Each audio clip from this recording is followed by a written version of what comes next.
Bonjour, présentation de la Dot.io par Dotmod.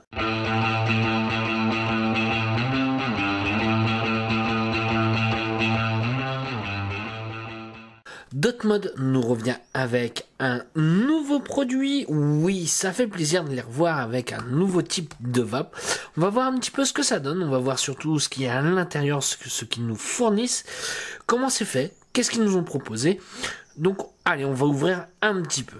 Donc, faut savoir que là, c'est la version black. Il existe les versions classiques, c'est-à-dire or, rouge et bleu. Les couleurs classiques de chez Dotmod quand ils commencent à se lancer un produit. Donc, allez, on ouvre, on tombe tout de suite sur cette Dot.io. Donc, on est vraiment, ce qu'on voit tout de suite, un format très compact. Je continue un petit peu, on regarde ce qui est à l'intérieur. Voilà. Donc nous avons une petite pochette, comme d'habitude, de chez Dotmod, avec la notice. Ça, c'est pas bête, ça peut servir, oui, ça peut servir, c'est pour quelques petits rappels, ce genre de choses, le mode de fonctionnement par exemple. Faut savoir que là, la version que j'ai, et ben malheureusement, c'est une version en anglais, je ne l'ai pas en français, mais vous allez voir, dans l'ensemble, il n'y a rien de bien compliqué. Je continue un petit peu, donc qu'est-ce que nous avons dans cette pochette? Nous avons, hop, le petit certificat d'authenticité du produit, donc mon numéro de série correspond bien à ma box. Ils nous ont rajouté deux petits autocollants Dotmod, c'est pas négligeable. Je pense, par exemple, le petit stickers doré, me l'installer ici à ce niveau-là, vous comprendrez pourquoi. Je continue un petit peu, donc qu'est-ce que nous avons encore? Nous avons un câble USB qui est fourni avec, mais attention, ce n'est pas l'USB qu'ils ont l'habitude de nous fournir, c'est le tout dernier USB, donc c'est pas bête. C'est pas bête, puisque les derniers câbles USB, on pouvait avoir des soucis, que ça soit même sur nos téléphones, ce genre de choses. Là, ils nous ont proposé un USB plus costaud, ça me plaît bien, moi c'est ce que j'ai sur mes téléphones, j'ai aucun souci avec. Je continue un petit peu, donc nous avons, hop, voilà, un petit sachet avec des spars, tout ce qu'il faut, tout ce qui va bien ensemble, ouais, de quoi changer tous les joints, mais vous allez voir dans l'ensemble, pour le moment, moi, ça va faire une bonne semaine que je l'ai, je n'ai pas de problème en particulier. Je mets ça de côté et on va comprendre pourquoi. Je continue un petit peu, donc ce que nous avons, voilà, nous avons une résistance de chez Dotmod qui est fournie, donc celle qui est ici, qui est emballée, ça va être une résistance à 1,6 ohm qui vous sera fournie. Moi je l'ai ouverte pour pouvoir la tester, bah oui, il faut bien, voilà, hop, donc je la remets ici, et hop, nous avons un drip tip supplémentaire. Alors ce qu'on va pouvoir remarquer par rapport au drip tip de base, c'est qu'il va être complètement différent. Donc voilà celui qui nous propose avec la version directement sur la box. Donc nous avons en inox avec plaqué en or, 24 carats comme d'habitude de chez Dotmod. Comme on peut voir, un trou bien ouvert, et là cette fois-ci ils nous ont fait quelque chose de beaucoup plus fin pour aller partir sur un MTL. Vous allez voir que ça peut être pas si mal que ça. Donc voici cette box dans la main. Donc comme on peut voir, nous sommes sur un format très compact. On va essayer de voir un petit peu les dimensions ensemble.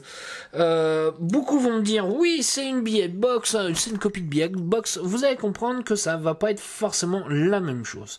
Donc nous sommes à 45 mm de largeur. Hop, en hauteur, nous allons être à, hop, alors je compte sans le drip tip.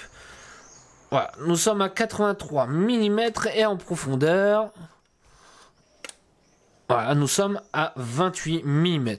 Donc on est quand même sur quelque chose de compact, oui, je peux le dire, de compact. Moi, je la trouve relativement plutôt classe, cette box-là, c'est sobre, net, propre, mais efficace, l'habitude de chez Dotmod. Donc voilà, alors, on va ouvrir un petit peu. Qu'est-ce que ça va être comme accu? Bah, ça va être un accu 18650. Alors, comme vous pouvez voir, les capots tiennent bien. Alors, on va remettre la languette comme il faut, puisqu'ils ont pensé à ça pour pouvoir retirer l'accu. Voilà. Alors, je vais essayer d'approcher.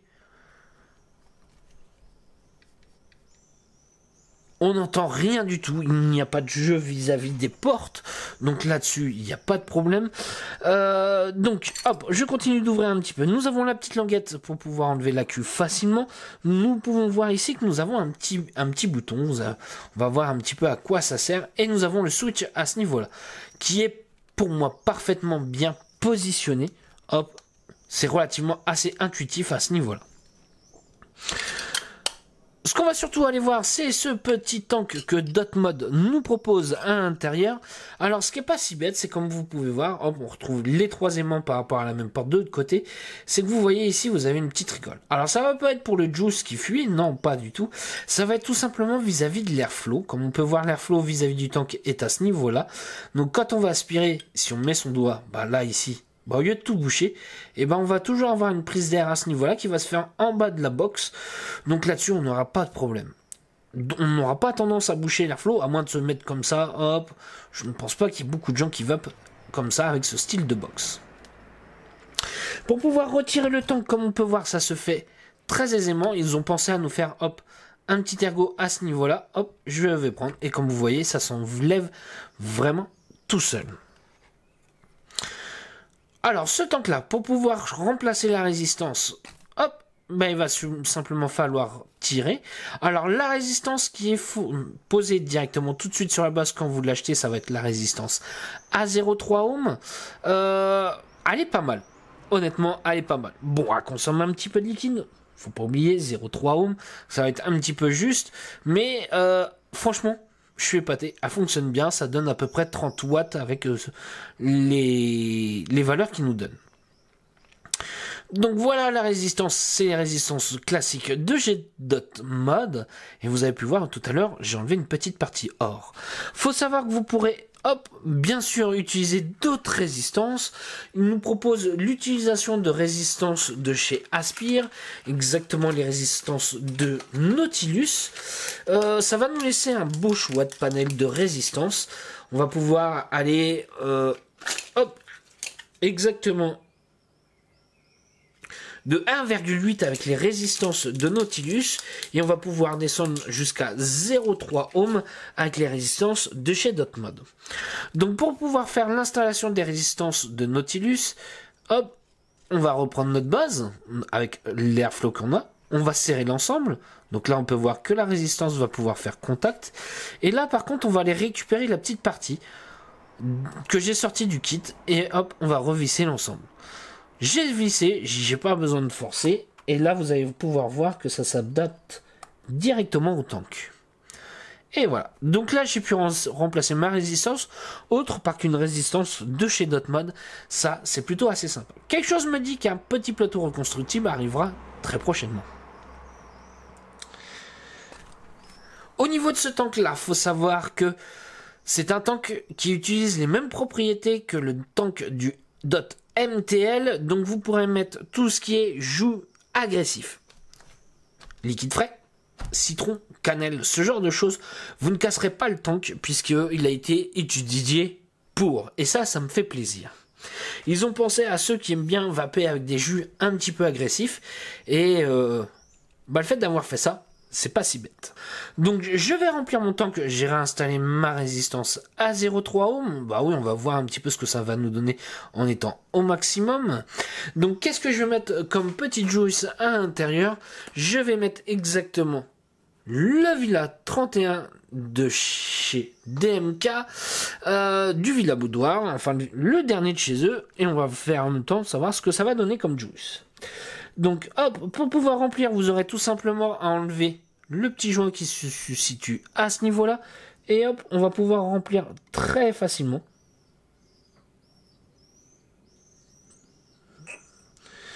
Voilà. Alors moi ce que je conseille pour vraiment le remplir au maximum, ça va être de le mettre sur le côté, et hop, comme ça on fait remonter la petite bulle, et voilà. Comme vous pouvez voir, je n'ai pas eu de fuite, il me suffira tout simplement, hop, de refermer le petit joint, et là vous pouvez voir qu'on n'aura pas de problème, en particulier vis-à-vis du remplissage. Vous pouvez voir que je n'ai aucune fuite à ce niveau-là, et ça c'est top. J'ai eu un petit peu peur en voyant ça. J'ai dit oh, il n'y a aucun pas de vis, il n'y a rien qui est pour serrer. Attention, attention. Non, comme je vous dis, ça va faire un petit moment que je m'en sers maintenant. Je n'ai pas eu de fuite en particulier.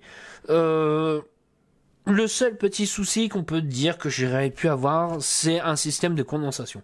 J'ai tendance à souffler un petit peu quand je vape. C'est juste ce phénomène-là qui se fait à ce niveau-là. Bon, après, c'est pas non plus une bouteille de juice qui tombe à l'intérieur complet. Pour pouvoir le remettre, hop, on va placer la base en premier et on va rappuyer le haut et ça se remet tout seul. Je ne galère surtout pas du tout à mettre et enlever ce tank et ça me fait plaisir. Au niveau de l'airflow, on va pouvoir le régler. Donc là, je l'ai ouvert au maximum. Il suffira de tourner tout simplement, hop, la bague. Vous pouvez voir qu'elle va se rétrécir.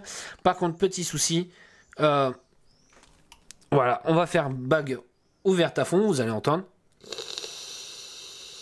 Ça va, ça reste discret.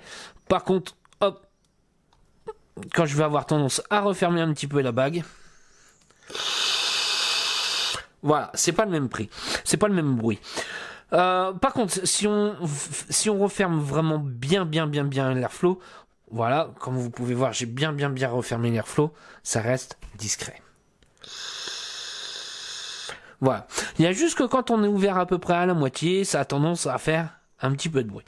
Bon, ça, est-ce que c'est gênant? Moi, je trouve pas, parce que c'est soit je vais vaper en très serré ou soit je vais vaper en ouvert. Ça, là-dessus, ça me gêne pas du tout. Hop, je vais refermer. Aussi, petit détail, je ne sais pas si vous avez remarqué, ils ont pensé à nous cacher toutes les vis maintenant. Donc, on est vraiment, ils ont été jusqu'au bout de la finition. Et ça fait plaisir, on ne voit plus aucune vis. Ça, c'est plutôt pas mal. Je vais installer un petit accu à l'intérieur. Je vais aller chercher un 18650. Donc je mets le positif en bas, le négatif en haut. Comme vous pouvez voir, ma box a clignoté plusieurs fois. C'est pour indiquer que la box est allumée. Voilà, comme on peut voir, je peux shooter tout de suite. Et on va voir. Alors, j'ai ma résistance à 0,3 ohm. Pour pouvoir le régler, bah, ça va être tout simplement, je vais appuyer sur le bouton doré. Donc on peut voir que là, tout mon cercle c'est entièrement allumé. Donc ça veut dire que je suis au maximum. Je vais rappuyer encore une fois. Vous pouvez voir que je suis en bas. Je suis en very soft. Hop, je continue. J'ai 2 traits allumés. Je suis en soft. Je continue. J'en ai 3. Je suis en medium. Et hop, avec 4, je suis au maximum. Étant avec une résistance à 0,3 ohm, étant au maximum, je suis à 35 watts. Oui, c'est plutôt pas mal. Alors, par contre, ce que vous pouvez remarquer, c'est que ça ne va pas envoyer des watts, mais ça va envoyer des volts. Puisque selon la résistance, par exemple, je vais vous prendre la résistance à 0,6 ohm en étant au maximum, je vais être aux alentours de 14 watts. Alors que là, je suis aux alentours de 35 watts. Donc c'est bien un voltage et non un wattage que ça vous envoie. Donc bien attention, c'est une petite précision. Ça peut changer pour certaines personnes. Alors, je vais le mettre tout en bas et on va écouter tout de suite ce que ça va faire.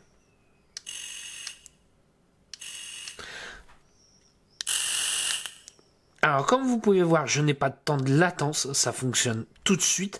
Et pourtant, je suis, comme vous pouvez voir, au plus bas. Je vais mettre au maximum et vous allez entendre. Je n'ai pas du tout de temps de latence et ça me plaît énormément. Ouais, je peux le dire, c'est une bonne petite box, très réactif. Alors, faut savoir que là, le switch me donne une couleur verte. Donc la couleur verte, ça signifie que nous sommes chargés quasiment au maximum. Donc le vert, nous sommes entre 100 et 61% de charge de la batterie, donc c'est-à-dire entre 4 volts et 3 volts 85. Nous allons passer au bleu. Le bleu, nous serons entre 60 et 21%, donc c'est-à-dire entre 3,85 volts et 3,55 volts. Quand nous allons passer à la couleur rouge, là il faudra penser à recharger l'accu, puisque nous serons entre 20 et 1% de charge de la batterie. Donc c'est-à-dire entre 3 volts 55 et 3 volts 3. Donc il faut savoir que le chipset à l'intérieur coupe à partir de 3 volts 3.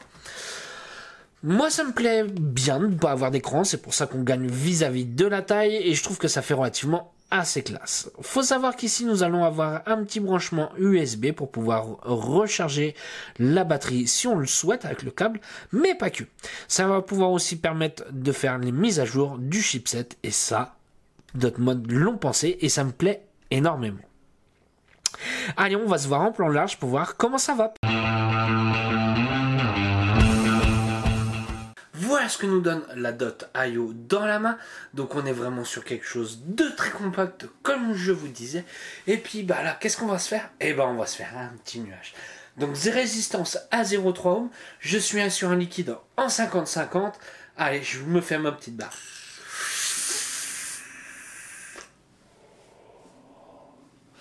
Et comme on voit, ça envoie plutôt bien. Alors ne vous attendez pas à faire du cloud chasing avec, on est loin de là.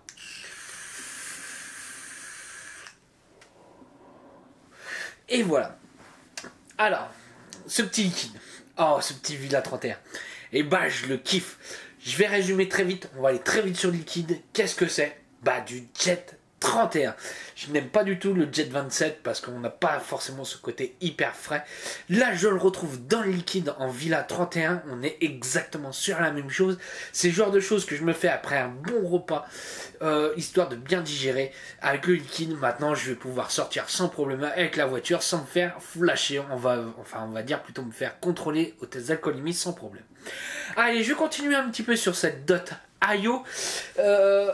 Alors, on va me demander les points positifs, les points négatifs. Je vais commencer par les points négatifs. Ça va être l'airflow, comme je vous ai montré, quand on va commencer à le fermer un petit peu, qui est un petit peu bruyant.